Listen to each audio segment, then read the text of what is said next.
Jama'a assalamu alaikum. Ina yi muku barka da zuwa kuma na gode muku kwarai da gaske da kuka kawo wannan ziyara, duk da dai cewa mafiya yawa ina ba da shawara cewa mutane musamman masu yawa irin wannan su yi haƙuri idan su a Kano zai fi sauƙi saboda harkar tafiya yanzu, yanayi na tsaro, yanayi na zamani. Amma alhamdulillah tunda kun zo ne muku barka da zuwa, kuma na son gode muku da kuka dawo gida. Kuma mu daga ɓangaren mu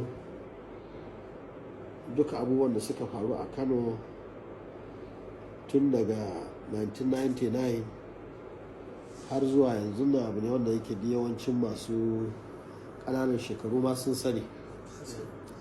Ba wani abu ne wanda aka yi shi a wata ƙasa ko wata duniya ko kuma wasu shekaru can masu nisa na tarihi ba. Shi ne yasa muke gode wa mutane waɗanda Allah ya nuna musu haske suka saki layi na cin amana. Mu daga ɓangaren mu a nan inda laifi ne na mutum ɗaya, mutumin da muka ɗauki amanar mu gabaki ɗaya shekara da shekaru, musamman shekara ta 2015 muka danka a hannunsa zaton zai rike mu, zai rike jihar Kano cikin mutunci da daraja. Amma abin takaici aka saki layi, kuma a wannan lokaci da yawa ba ku kaɗai ba ne, mutane da yawa, mutanen kirki suna ciki. Waɗansu wanda suka zo gurinmu suka yi magana cewar ga halin da ake ciki su bari a lokacin ko kar su bari.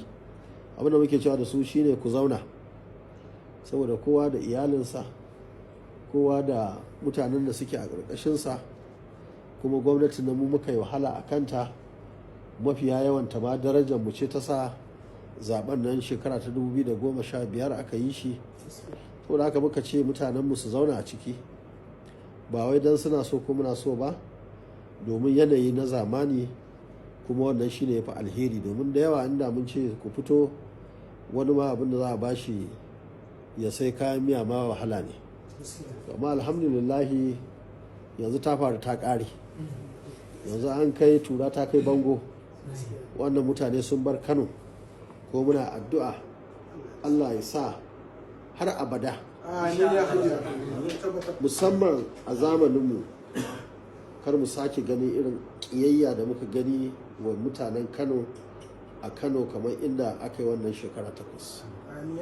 Wannan shekara 8 ta ɓace rai, ta baƙin ciki, lokacin da aka kashe ilimi, aka kashe duk wani abu da za a taimaka wa matasa da jama'a masu bukata a jihar Kano. Wannan shigowarku ya tabbatar da cewa in Allah ya yarda wannan tafiya ta ƙare.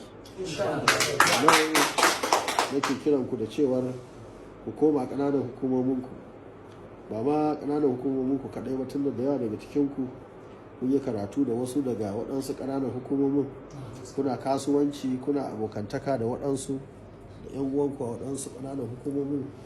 Da wannan tafiya ta yanar fifi ma har a ƙasashen waje da Kano kuna da hannu a ciki. Ci gaba da wayar da kan mutane shigowa taimaki jihar Kano. Jihar Kano ta shiga wani mawuyacin hali a shekarun nan 8 da aka yi. Duk da shekara 4 ta farko mun san kurakurai ne da suka taso, wanda kuma muka iya cewa haka Allah ya so. To haka kuma shekarar nan 4 ta ƙarshen nan, kowa ya san wannan shekara 4 ba su ci zaɓe ba. Azzalumai ne suka haɗu da su na ƙasa, wanda suka yi amfani da hukumomi na zaɓe, jami'an tsaro da waɗansu mutane makiya jihar Kano manya, wanda suka tsaya akan kotuna da sauransu, aka ƙwace wannan zaɓe. Amma dai mun yi haƙuri, mun ƙyale, mun bawa Allah. To ga yadda Allah yi, Allah ya duba zuciyar jihar Kano, al'umma gabaki ɗaya. Yau mutanen sun zama tarihi, kuma in Allah ya yarda matsayinsu na wanda suka nuna ƙiyayya ga al'umma. Na tabbata al'umma za su ci gaba da nuna musu ƙiyayya, musamman ma an zo zaɓe. Ba wanda zai so a sake maimaita abin da ya faru.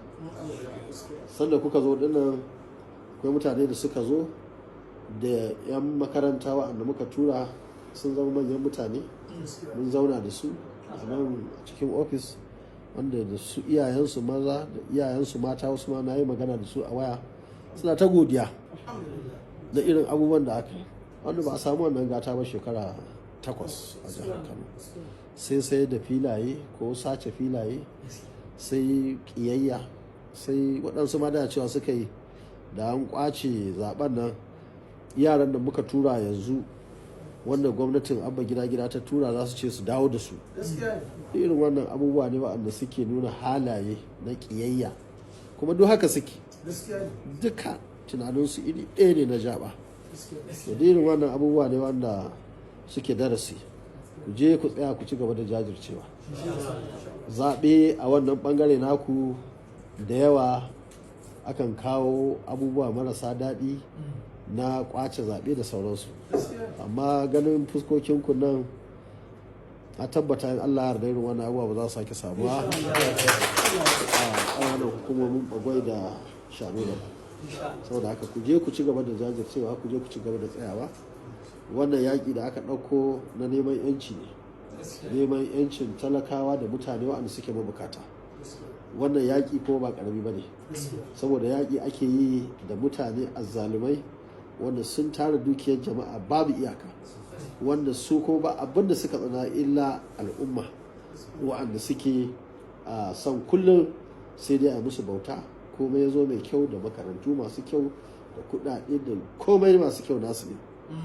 Wannan muna godiya ga Allah da ya bamu da rai da lafiya da daraja muka ga bayan waɗannan mutane, kuma muna addu'a 'ya'yanmu da jikokinmu masu ci gaba da ganin bayansu yadda yake jihar Kano za ta samu ci gaba. Jama'a assalamu alaikum.